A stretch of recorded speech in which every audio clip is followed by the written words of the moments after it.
My husband and I reside in Nebraska, married for 3 years. Both of us were marrying for the first time. I met my AP in August. Right after the 4th of July trip, I realized I was pregnant. Since it was my first time being pregnant, I was on the lookout for a natural healer or doctor.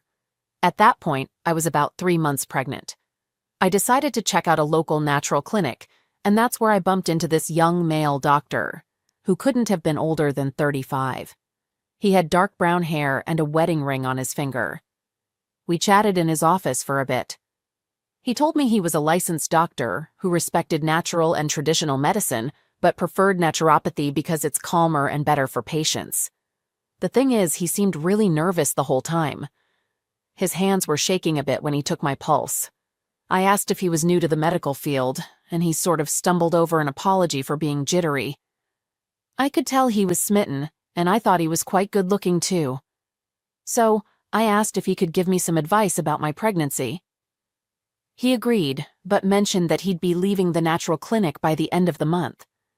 Curious, I asked where he was going next, and he just stopped and stared into my eyes for a few seconds. There was definitely some chemistry in the air, a real tension in the room.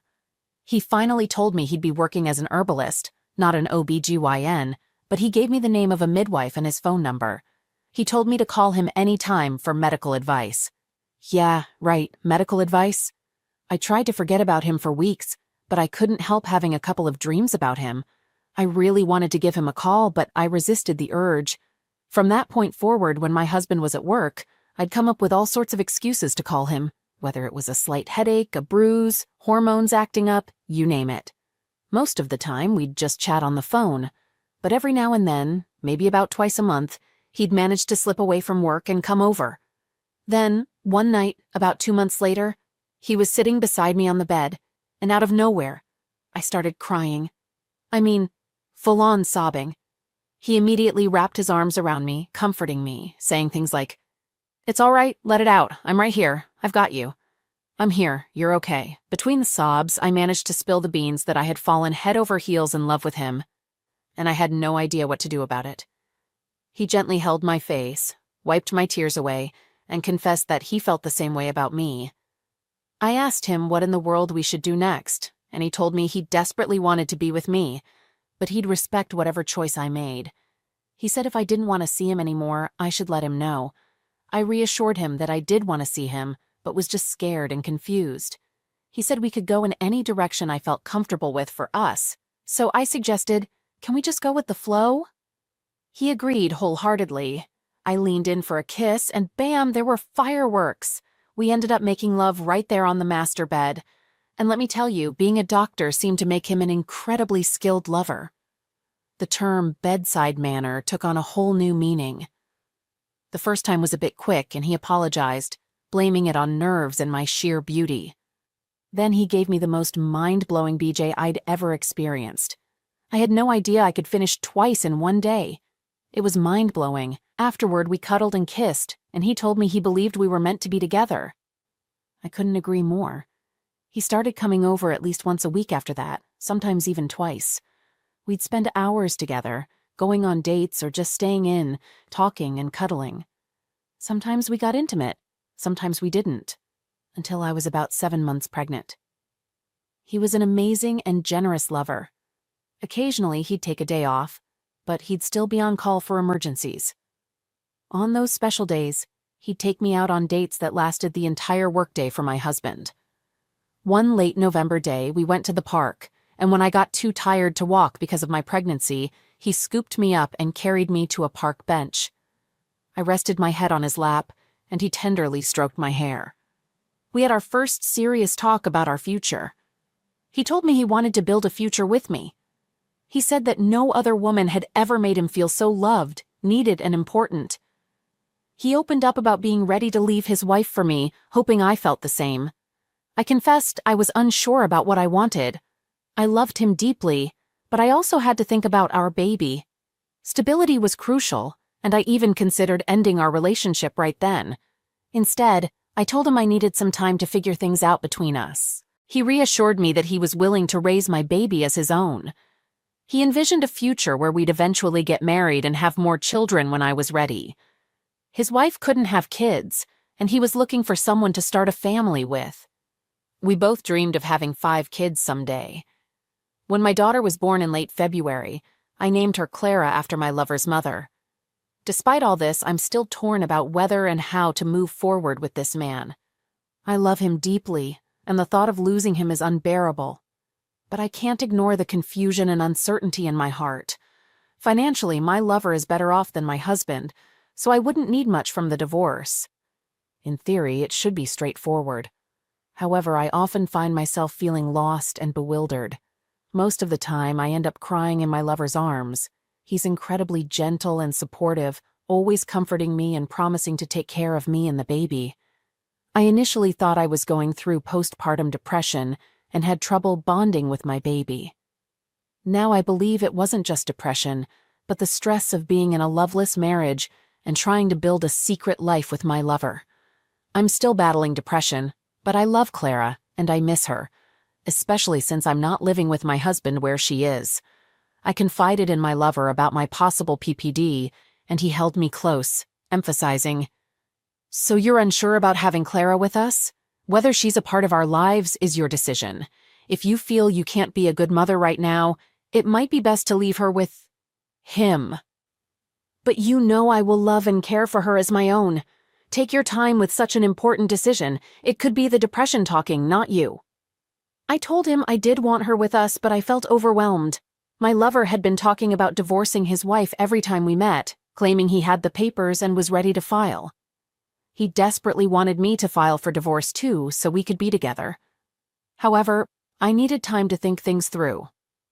A few days later, I called my lover and said I wanted to be there with him when he filed for divorce, just to make sure he was serious and not just bluffing. To be honest, I was leaning towards fixing my marriage at that point. I figured I'd call his bluff, and if he had lied about leaving his wife, I'd have a good reason to break up with him. He wanted to know why I wanted to go with him. I explained. "First, because you've been a tremendous source of moral and emotional support for me in these past few months, and I want to do the same for you. Second, I want to see how the divorce process works in case I decide to divorce my husband." He responded, "So you're thinking about divorce then? I'd be happy to have you along and keep you company." I mentioned my plan to tell my spouse about us soon, and he seemed quite pleased about it. I genuinely intended to talk to my husband about our situation, but not with the intention of leaving him, as my lover had assumed.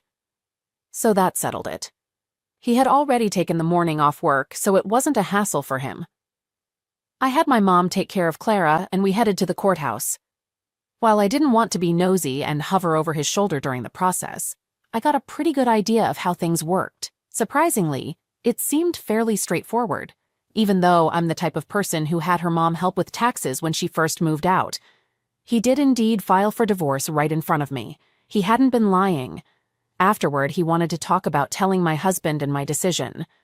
I told him the truth, that I was still considering divorce as a last resort, and that I was committed to trying to work things out with my husband. He looked really disappointed, but he said he understood. I apologized, and he reassured me, saying, "No need to apologize, especially when you're dealing with so much mental strain. Important decisions like this should never be rushed. I just hope that whatever choice you make, it brings you happiness." He asked if this meant our relationship was over, and I confirmed it. His eyes seemed so sad, and he even had tears in them. I suggested, "What if we both agree to tell our spouses about each other on the same day?" He thought it was a good idea and asked when. I said, "Tomorrow." He paused for a moment, considering, and then agreed, even though it felt sudden for him, as he had planned to let the courts inform his wife. He told me, "You've just broken my heart, you know." I acknowledged it and apologized. He said he would text me tomorrow after he had spoken to his wife, and regardless of whether we remained a couple, I could always reach out if I needed anything. After he gave me a ride home, I couldn't hold back the tears. It was the day before DD Day, the big day. I talked to my mom and asked her to look after the baby for a few days because my husband and I were going through some serious problems that needed sorting out. Thankfully, she agreed. On D-Day, when my husband came home from work, I wasted no time. I sat down next to him on the couch and spilled the beans about everything. I held nothing back and answered all of his questions. He was in tears, and he confessed that he had sensed something was wrong, but didn't realize it was this serious. He mentioned he had chalked it up to pregnancy hormones and hoped it would blow over in a couple of months. However, when I explained how our daughter got her name, he completely lost it. He started yelling at me, calling me a ducking 403. He burst into our closet and began rummaging through my clothes, suitcases, and shoes, dumping them all on the balcony outside our front door. In his rage, he tossed my phone out the door, cracking the screen, and shouted, "Call your boyfriend and go stay with him because you're not staying here." He made it clear he didn't care where I went, as long as I left. So I called my boyfriend, tears streaming down my face. He asked, "Are you okay?" And I replied, "I've never been worse in my whole life. Please come get me. Please, I need help." He inquired if I needed him to call the police or an ambulance, to which I said no, just to come over. I started trying to collect my stuff from the balcony, but I was crying so hard that I could barely see. About 20 minutes later, he pulled up in front of the apartment complex and practically sprinted towards me.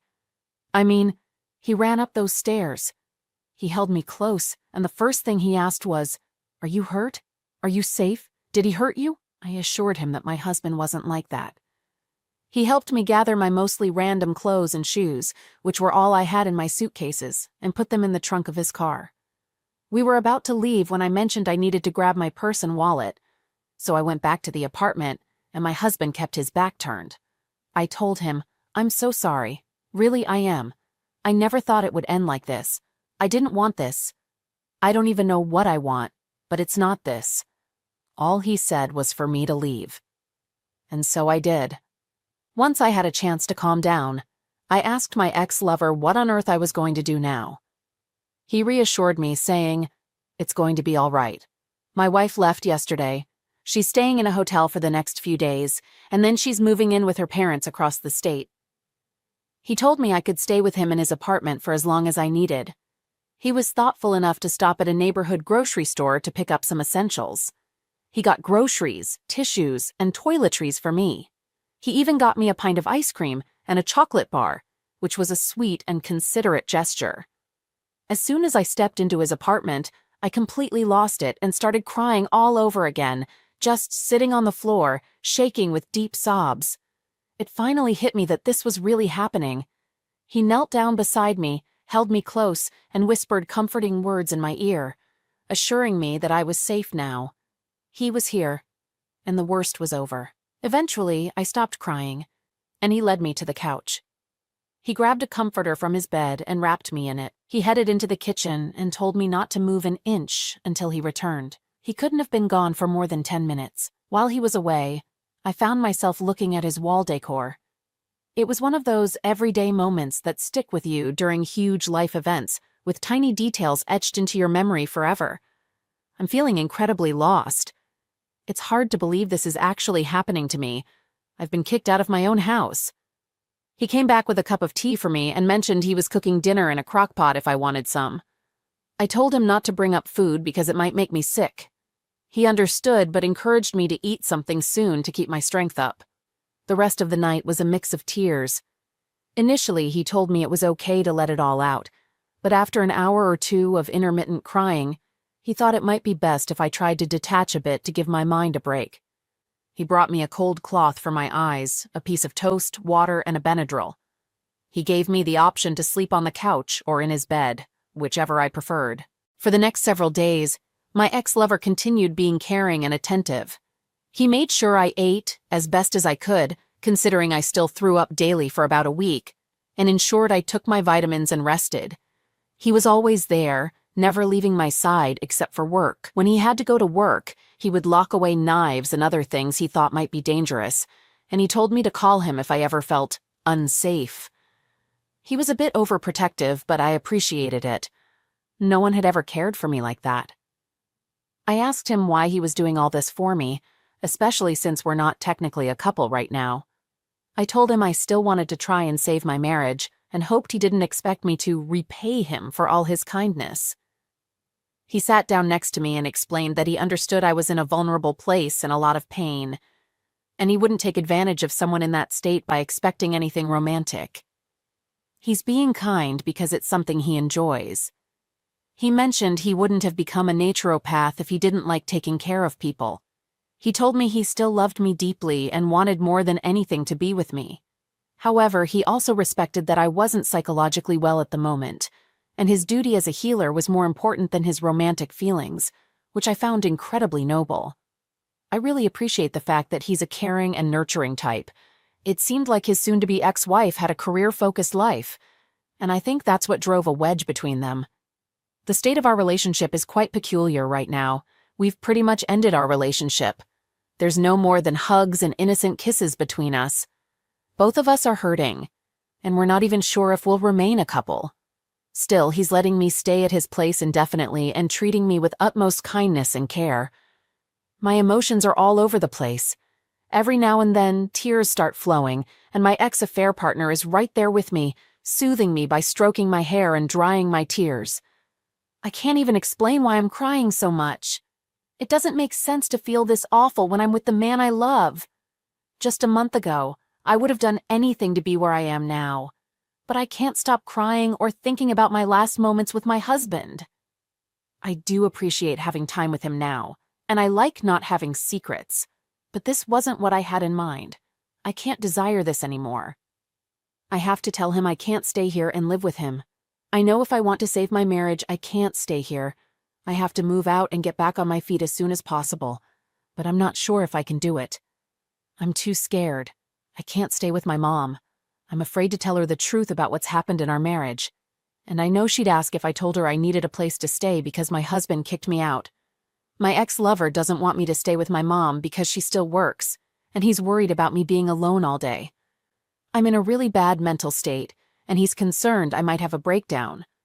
I'm hurt, scared, and terrified, and all I really want is to find a safe place to curl up and sleep until it all goes away. I still want to make things work with my husband, but I don't think I have a choice now. I'm overwhelmed and utterly exhausted. My ex is the only support I have left. I don't know how I can manage without his help, but I can't let myself rely on that. Clara is now with my husband at his apartment. I haven't reached out to him because I'm worried he won't take me back now. I realize I need to get my act together quickly, especially regarding how to gain custody of my baby. She means the world to me, and I have to start working on this. I'm faced with a tough choice. Either muster the courage to talk to my husband about reconciliation, or stay with the doctor and try to get custody. But I'm completely lost. Does the mother always get custody? Where do I even start? How on earth do I approach my husband, especially about the baby? It's all so overwhelming. I need answers and guidance. How do I make the choice between my husband and my lover? I don't have the same feelings for my husband as I do for my lover, but my husband has always represented safety and security to me. How can I win him back? How do I rekindle our love? How can I forget about my soulmate? I've read How to Help Your Spouse Heal from Your Affair, and it all seems a bit melodramatic. But if that's what it takes for him to take me back, I'll do it. How long does it usually take to move past an affair and get a marriage back on track for both of us? If I end up being with my lover, how can I ensure I get custody of my baby? My affair partner loves our baby as much as I do and really wants to raise her, especially since his soon-to-be ex-wife can't have children. Update. This morning, I opened up to my mom and told her everything that's been happening. Surprisingly, she was very understanding. She mentioned that when she was around my age, she left her first husband for my dad, something I had no idea about. I never asked her about it. My mom was incredibly supportive and helped me figure out how to approach my husband. She reminded me that men may come and go, but your children are your children forever. I should have turned to her weeks ago. Together, we went to my husband's apartment to collect my things, the baby, and all her stuff. To my complete shock, he allowed me to take the baby. He just wanted me to come back, and he promised to try to be a better husband. I suggested that if he allowed me to take the baby to my mom's house, we could talk this weekend about everything, work things out, and discuss our future. He agreed. My mom and I will explore the option of hiring the best custody lawyer we can afford, and she's willing to help with the costs. Then, on Saturday, I'll inform my husband that I plan to file for divorce. We'll have a serious discussion about our future. I'm praying that the fact that the baby stayed with my husband for a week without me won't affect the custody decision. But we'll have to wait and see. Mom says that usually, infidelity itself doesn't impact custody for mothers, but the fact that the baby spent some time without me might be a concern. Here's the situation. During D-Day, she stayed with my mom for 6 days, then spent 7 days with my husband while I was with the other man. Now, at the very least, she'll be living with me and my mom until Saturday. Mom is ready to go all mama bear on my husband with me to help me keep custody of our child. Mom assures me that she's here to help, and she's already informed her sister that my husband and I are probably splitting up. My whole family is standing by my side without any conditions. I never expected this level of support from my family, and I'm incredibly thankful. I'll propose changing our baby's name in exchange for having her with me most of the time. Perhaps he could have her on weekends or something. I believe that since I'm aiming for full legal and physical custody and I'm willing to change her name, this is more than reasonable. I hope to get his agreement before we go to court, so we can simply fill out the forms and move on. Given that I named her after my lover's mother, I know he wants her name changed, although he hasn't mentioned it yet. But I have a plan in mind if he agrees to it. I still want our baby's name to honor my lover's late mother, which is something both he and I desire. We discussed it, and he's open to changing her first name to a variation of his mother's maiden name and using a form of his mother's first name as her middle name. Let's pretend, just for clarity's sake, that my AP's mom's maiden name was Anna Schuyler. It's not, but bear with me. In this hypothetical scenario, the name change my lover and I agreed on was Schuyler Ann. Got it? My husband has no knowledge of my AP's mother's maiden name, so he won't understand the significance behind our baby's name. If he agrees to this plan, I'll have the best of both worlds. I just hope he's on board with it. Before we start searching for lawyers, I have a bunch of questions. Are there attorneys out there who offer free or lower-cost services if you lose your case? Can any lawyers guarantee custody? Honestly, what are our chances? Where do we even begin? The only thing in our favor is that my lover is financially well off, thanks to his parents covering his education costs, even though he's not currently practicing medicine except as a naturopath. Emotionally, it's a different story. I want my daughter and she needs her mother. Plus, she'd have a stepfather who adores her. If only I had met him 3 months earlier. We both agreed to divorce our spouses and be together about 2 weeks ago. He filed for divorce almost immediately, and as of this morning, I've also filed. So technically, we're not affair partners anymore, are we? When do you think it's appropriate to start calling him my boyfriend? Update. I've officially hired a lawyer now. Like all the others, he can't promise full legal custody, but he believes I have a good shot at getting primary physical custody, especially because I'm the mother, and our baby is still very young and breastfeeding, which is crucial for her. We can argue that not being able to breastfeed would be distressing for her, so she should primarily be with me, and my STBX can have generous visitation rights. I hope the judge is older or more traditional, so they can see things our way. I never ended up seeking help for my suspected postpartum depression, but I feel okay now, and it was probably just the typical emotional ups and downs new parents go through. Why did I go live with my lover and leave the baby with my mom for 2 weeks? My lawyer and I both agree that my STBX's behavior was offensive. He insulted me, threw my stuff out, and told me to leave the marital home. Feeling intimidated, I complied. Since I sent the baby to my mom's when I anticipated a disagreement with my STBX, it was actually a responsible move, prioritizing our baby's well-being. My mistake was not making sure my mom understood not to hand the baby over to my STBX. My lawyer says that's the main reason I shouldn't ask for sole custody. Meanwhile, my STBX is a real mess, and I've got most of his erratic behavior recorded. When he came over last weekend, he was clearly hungover, maybe even still drunk. He used offensive language, said hurtful things, and then sobbed, begging me to take him back. I've recorded it all. He's constantly texting me, switching between pleas and insults. His behavior is quite erratic, and he's just shown that to the courts. With his crazy rants and my willingness to offer him generous visitation, I come off as the reasonable one. So things are in motion. I might not get full legal custody, but I'm confident our baby will always be a significant part of my life. I won't be pushed aside. I had a minor women's issue today, and I honestly didn't think anyone would notice something like that. But my naturopathic lover did. While we were talking, he noticed something was off and asked if I had a UTI. I admitted I thought I did, and without saying a word, he went to Walmart, got a heating pad, Aleve, organic cranberry extract, and 3 types of cleansing tea. He made me a cup of tea and explained that my posture looked uncomfortable and in pain, and he noticed I hadn't gotten up to use the bathroom after our intimacy the past couple of days. He didn't want me nursing while on pain meds, so he offered to bottle feed the baby tonight so I could get a full night's sleep. Talk about attentive. I never want to lose this man. Tomorrow morning, someone is in for an incredible surprise. I'm worried I might not be able to keep my baby. My lover now knows that I won't share her. She'll either be with me and my lover or not at all. Or else is looming. My lover remains strangely optimistic. He thinks it'll work out for the better and that it's simpler than it seems right now.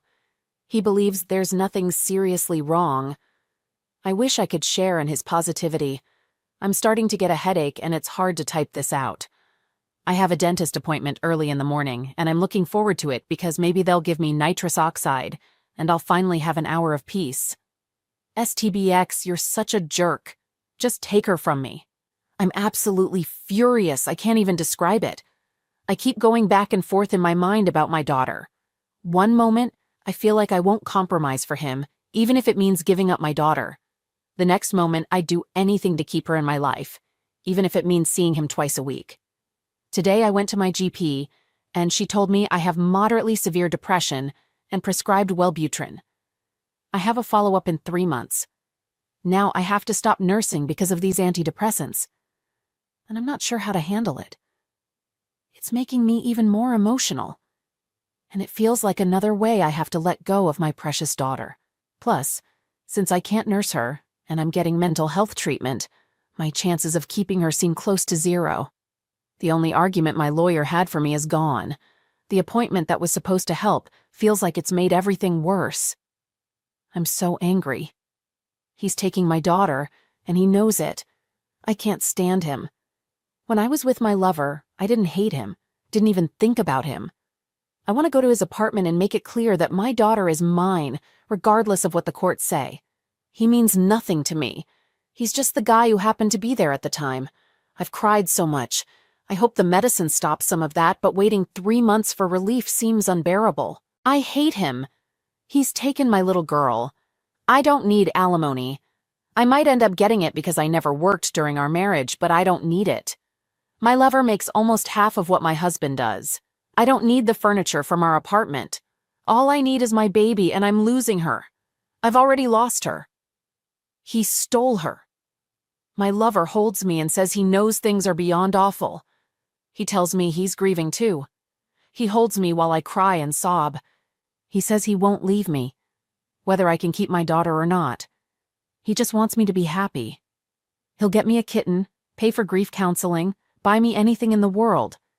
He says we'll go on an overseas vacation in August, just the 2 of us. And when the divorce is over and I've stopped mourning, will that ever happen? Will I ever stop mourning the little angel my husband stole from me? We'll try for another baby. One that's truly 100% ours. One my awful husband can never take. But nothing, no money, no vacation, no gifts, pets, or more children will ever replace the child my husband stole. I hate him. The next time I see him, my lover will be there, and we'll kiss and embrace right in front of his face. I still have my lover. I still have a source of happiness he can't take away from me. He can't take everything, no matter what. In August, my lover and I are going to England for our very first vacation together in the daylight. We've openly expressed our love for each other for the past few weeks, but this trip really seals the deal. We had talked about visiting England together, but I didn't expect it to happen so soon. It's going to be amazing.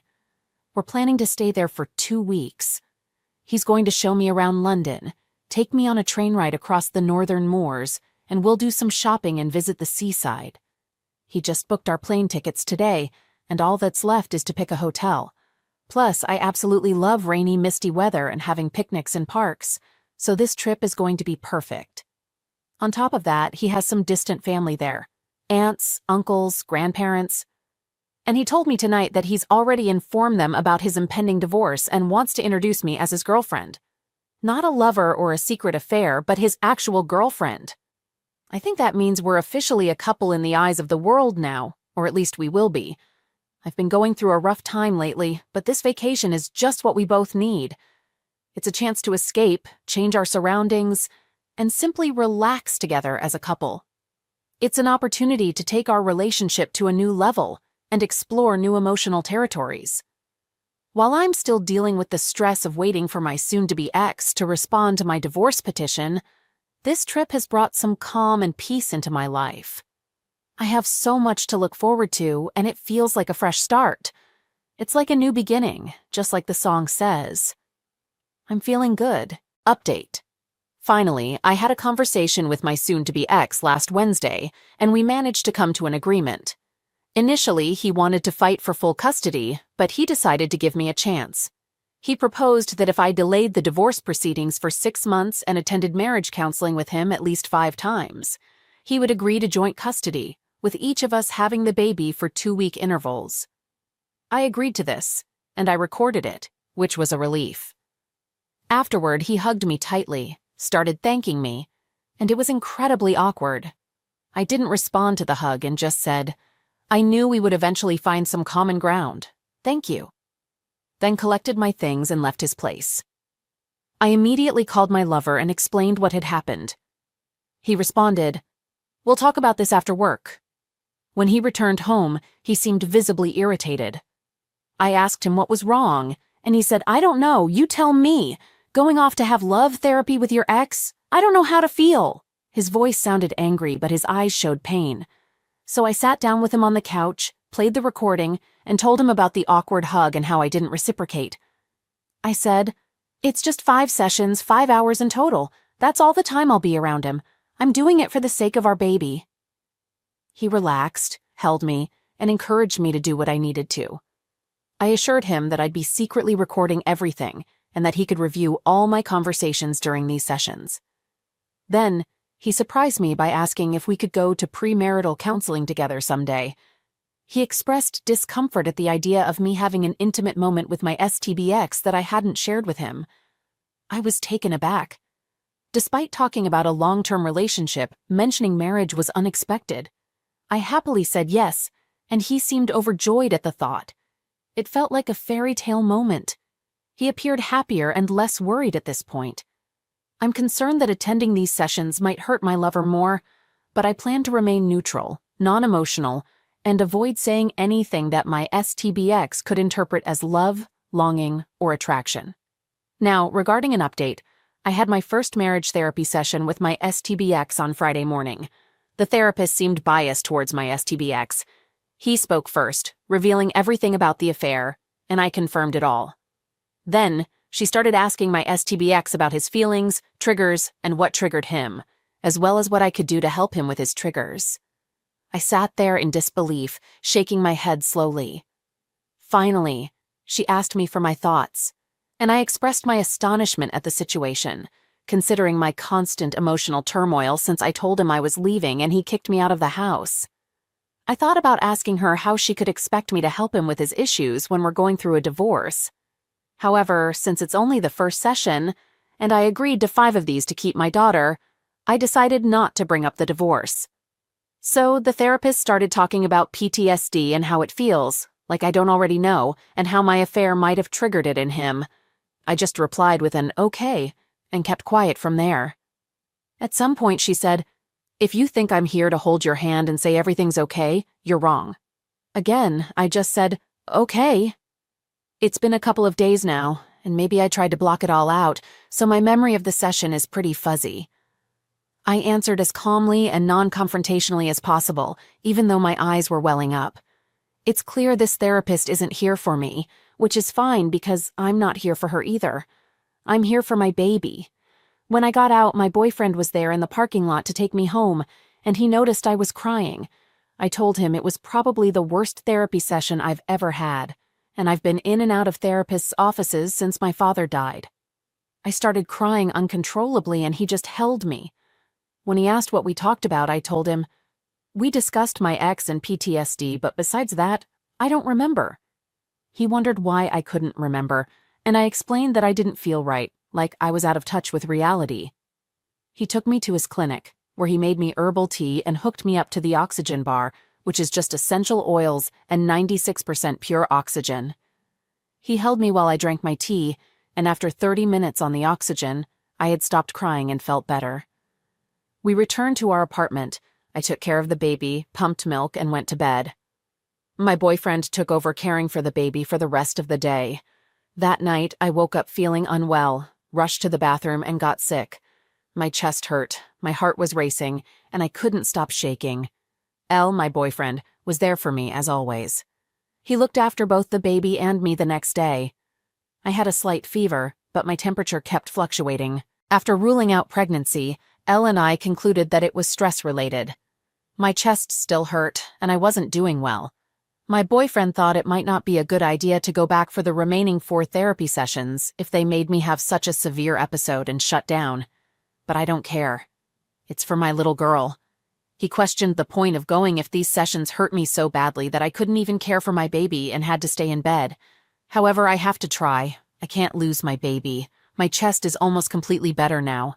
I've been sleeping a lot, only waking up to bathe and eat. It's been an incredibly tough couple of days, but I feel much better physically. The fact that I can write about it probably means I'm recovering psychologically too. My boyfriend has scheduled counseling sessions for me with a counselor who specializes in self-love for trauma survivors.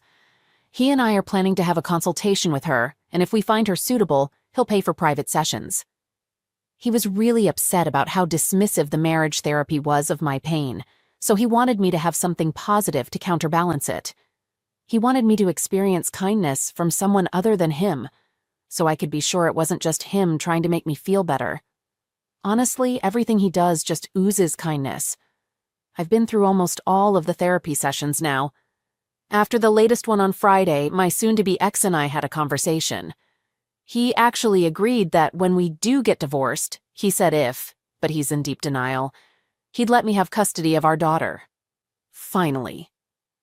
I asked him what made him change his mind, and he said he wanted to do the right thing and knew it was best for our daughter to be with her mother while growing up.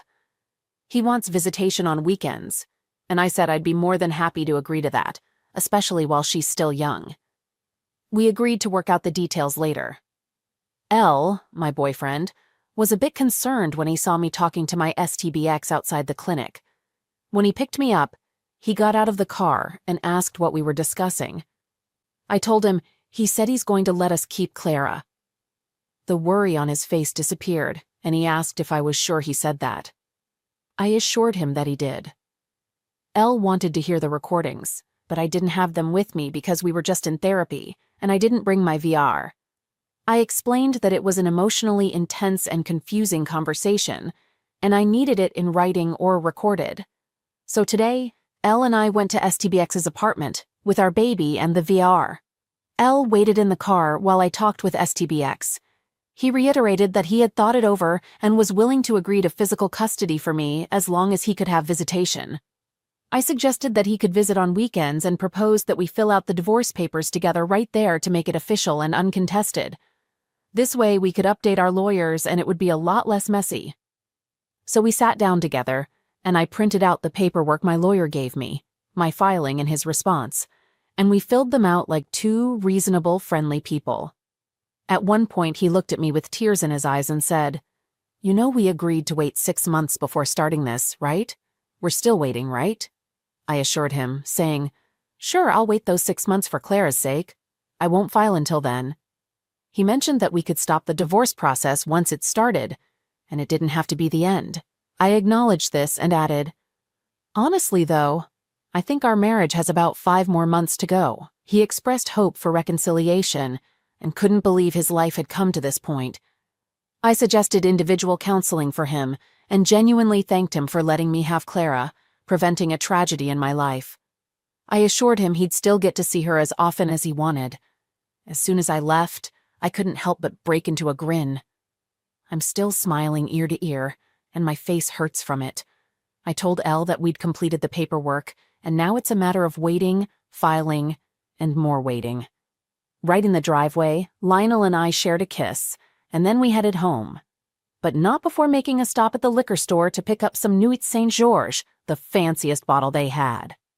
We planned to enjoy it by the fireplace, with pillows and blankets, and some soothing Chopin music playing in the background.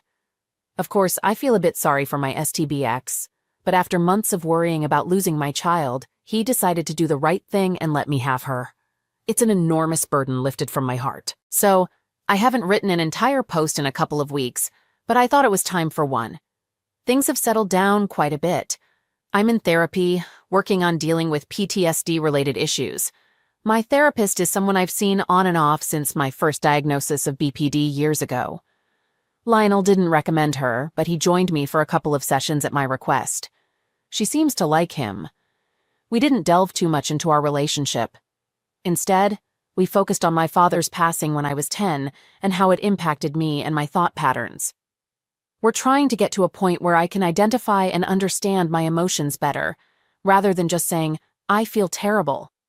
Things with Clara and my STBX have been relatively uneventful. We have custody of her most of the time, and STBX gets her on weekends. Sometimes in the evenings he comes over for supervised visitation. The first Saturday he took her, I couldn't help but cry, but I managed to cope by distracting myself with a movie on the couch with Elle. It also served as a good reminder of what truly matters as we planned and packed for our 2-week trip to England next week. We're excited about sightseeing tours, staying with his relatives, and going shopping and sightseeing in London. We've connected with his aunties, uncles, and grandma on Facebook, and they can't wait to meet us. So yeah, no drama. Things have been pleasantly uneventful, and I almost forgot to give you an update. I hope it stays this way. Until next time, I suppose. Update. My former affair partner is now my current boyfriend, and I'm about to get custody of our daughter. In just 5 days, we're going on a vacation to England to meet his family. Tonight, we baked brownies, acted silly like animals, and have been celebrating nonstop ever since my STBX decided to give me custody. It's been the happiest month of my life, and there are many more happy days to come. Also, the other day, my daughter looked right at my boyfriend and said, "Dada dada." I know she's just making sounds and can't really talk yet, but it was so adorable that we both got teary-eyed. My boyfriend will be a father figure to my little girl, and it makes me incredibly happy. My boyfriend and I are currently in England together. Our journey here was a complete disaster, and it brought out the worst in us for a while. Our luggage got lost, our flight was canceled and rescheduled multiple times, and we ended up arriving in England 2 days late. During this time, we saw each other at our most irritable and emotional moments. However, we managed to get through it, and our lost luggage was eventually delivered to us. London has been pretty awesome so far. We're staying at my boyfriend's aunt's house in a town south of England. For an English house, they have a lot of space and a nice yard/garden. His aunt mentioned my divorce, but my boyfriend's response was heartwarming. He said, "Nonsense. I'm quite glad my ex-wife is gone, for now I've met the love of my life. This is Ophelia and our darling daughter, and they're every bit the angels I've told you they are." It made my heart melt. During our stay, we've explored various pubs, restaurants, and shops in London. We head out every morning after breakfast and spend the entire day in the city until sundown. When we return home, I prepare Clara's things for the next day and collapse into bed, exhausted but content. Clara has adapted well to all the traveling, sleeping peacefully in her pram. It's been a wonderful experience, and even finding places to nurse her hasn't been difficult. Most cafes and museums allow it as long as you're covered up. We're all pleasantly worn out, and we'll probably sleep in tomorrow. A lot has happened in the past few months since my last entry. This is always a tough time of year for me because it's my baby daughter's birthday, followed by the anniversary of my father's passing just a few days later. There have been many exciting and emotional moments. Last month, I had a pregnancy scare, although it wasn't really a scare, because Lionel and I were overjoyed at the possibility of me being pregnant with his child. Unfortunately, it wasn't meant to be this time, as I got my period almost 2 weeks late. We both shed a few tears, but in the end, it was much ado about nothing, you know? I officially started the divorce process with my soon-to-be ex-husband. I thought it would be a straightforward process since we had already filled out the paperwork, but it didn't turn out that way. On the same day we filed for divorce, my paramour and I celebrated our daughter's first birthday in the morning. It was just the three of us, along with my mother and his father. Clara received some new clothes, a board book, an educational stuffed dog that talks, and the cutest pink fluffy bunny jacket you've ever seen. We took some great family photos and videos with Clara having cake all over her adorable little face. After they left, I went with Lionel, my paramour, and Boopsie, our nickname for our daughter, to my STBX's house to sort out some paperwork and officially kickstart the divorce process. STBX was unusually quiet, probably because Lionel was with me. This time, Lionel joined me, holding the baby and trying to clean frosting from her hair, while she giggled and kept saying "Daddy" over and over. Her first word was banana, but her second was daddy, and she directed it at Lionel. He got emotional, and I really wish I had captured that moment on camera. I offered to show my STBX the photos Lionel took at the party, but he declined. Instead, he dropped a bombshell. He wanted Clara to live with me. I was shocked. While I knew he might be okay with not having majority custody, I had expected, deep down, that we would end up with joint custody. But that wasn't the case at all. He told me he was granting me full custody, both physical and legal. I asked, "Are you sure?" He was absolutely certain and said he hoped Clara would have the family she deserved. He started crying and I tried to comfort him a bit. I assured him that he didn't need to worry about her future, as she would grow up with a mother and stepfather who adore her, and with a biological father who was brave and selfless enough to do the right thing and let her stay with us. I promised him he could have as much supervised visitation as he wanted, but he declined. He gave me an envelope saying it was for her college fund. I later discovered it contained a $2,500 check. Lionel and I hugged each other tightly. We had our daughter for good. I took pictures of the documents and had my voice recorder just in case. We picked up the paperwork and, along with STBX, went to the courthouse to file it, both of us grinning from ear to ear the entire way. Since we agreed on custody, didn't want alimony, and had no shared property, all we had to do was wait 60 days for our hearing. I had to let Lionel drive halfway there because I got teary-eyed. It was the start of our happy ending, but something unexpected came up that put a damper on things. Yesterday, I received a call from the local mental hospital, and I didn't think much of it because they usually call to remind me of psych appointments. But this time, it wasn't about an appointment. My soon-to-be ex-husband had been in the psychiatric ER for depression, and he had listed me as his contact person when they admitted him. He wanted to call and let me know. I was shocked and didn't know how to react. I just said, "Okay, thank you for informing me," and hung up. And then I burst into tears. I couldn't tell if those tears were from sadness or anger. Lionel walked in when he heard me crying, and I explained the phone call to him. His immediate reaction was, "That jerk! Now he might claim he wasn't of sound mind and try to go back on our custody agreement." I hadn't even considered that possibility. What makes it even worse is that my father passed away on February 25, 2003, due to pancreatic cancer, and my STBX is aware of this date. Could he have pretended to be in such a dire state on that day to upset me, get back at me, and possibly try to take our child away again? I don't have the answers. I just feel lost and overwhelmed by emotions that I can't even name. For the past couple of days, I've been constantly on edge. I haven't been able to sleep, eat, or even drink water since the call. I can't stop shaking and crying, and it feels like I've been having a panic attack that's lasted for 24 hours. I'm struggling to cope. Lionel held me, wrapped me in a blanket, and brought me tea, which I could only manage one sip of before vomiting. He tried to comfort me and suggested that my heightened emotions might be due to the difficult time of year, with the anniversary of my father's passing. He reminded me that I usually need more intensive therapy around this time, and that I had forgotten to schedule an appointment on the anniversary of my father's passing. He asked if I wanted to go to inpatient therapy, but I declined. I was afraid I might run into my STBX there, and I couldn't bear to leave my daughter even for a moment. Lionel understood and respected my decision, but he insisted that I needed a break. Being the incredible person he is, Lionel arranged for the three of us to stay in his father's guest house for the next 2 weeks. He even packed our bags. He practically had to carry me to the car. He also helped me set up an appointment with a grief counselor for Wednesday the 7th. He and his father will take turns looking after Clara this week, while I try to relax and process all these overwhelming and chaotic events. We've just arrived at the guest house, and I've had a glass of water and a couple of bites of dry toast. It's taken me some time to calm down enough to write about it, even though I've had to stop and lie down several times to catch my breath. I can't believe my STBX would do something so triggering on the anniversary of my father's passing. The audacity of it all.